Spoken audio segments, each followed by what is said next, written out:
when he was 15, started to dabble with, drugs and alcohol. And it started with the alcohol and marijuana.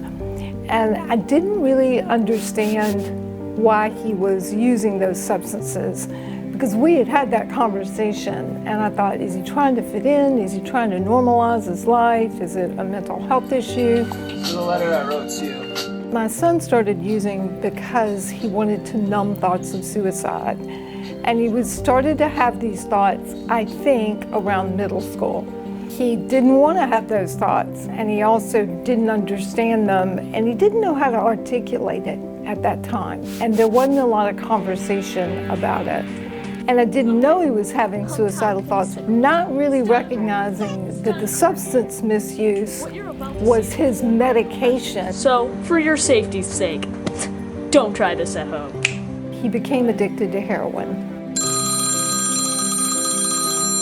And I would get a phone call that I would find out later was my last phone call. What I didn't know was that he was going through withdrawal, and that's why his behavior was so odd. But I felt his despair. But suicide wasn't on my radar, so I didn't know he was suicidal, but he was. For anybody out there right now, when your loved one is going through withdrawal, it does increase the risk of suicide. My husband and I planned to go pick him up the next day, but that night we got a phone call. They delivered the worst news of our lives and told us that our son had died. My husband asked how. The policeman said it was a suicide, and the method left no question. And my first thought was,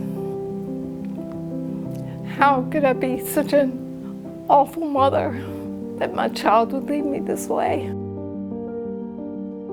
It wasn't about me.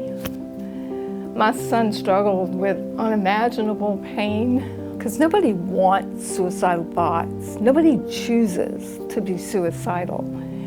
It's something they're driven to in a moment of unbearable pain, whether it's physical, mental, or both. All right, there's Charles. I've felt anger and sadness, and sometimes I have felt relief, and then I feel really guilty for feeling relief, because those last few years, none of us were feeling any measure of peace.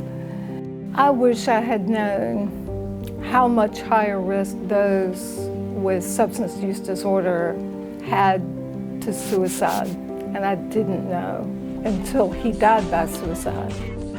It really is about us getting more educated. Some of the points during the addiction journey where somebody might be more at risk for suicide is you've got withdrawal, going into rehab.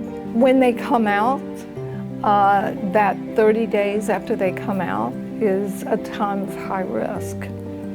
Also after a lapse. So if you are concerned that your loved one might be suicidal, or your loved one has substance use disorder, you think they do, and you don't know what the next step is, you can call 988. You can call together. You can put it on speakerphone, or you can text 988 together and figure out what those next steps are.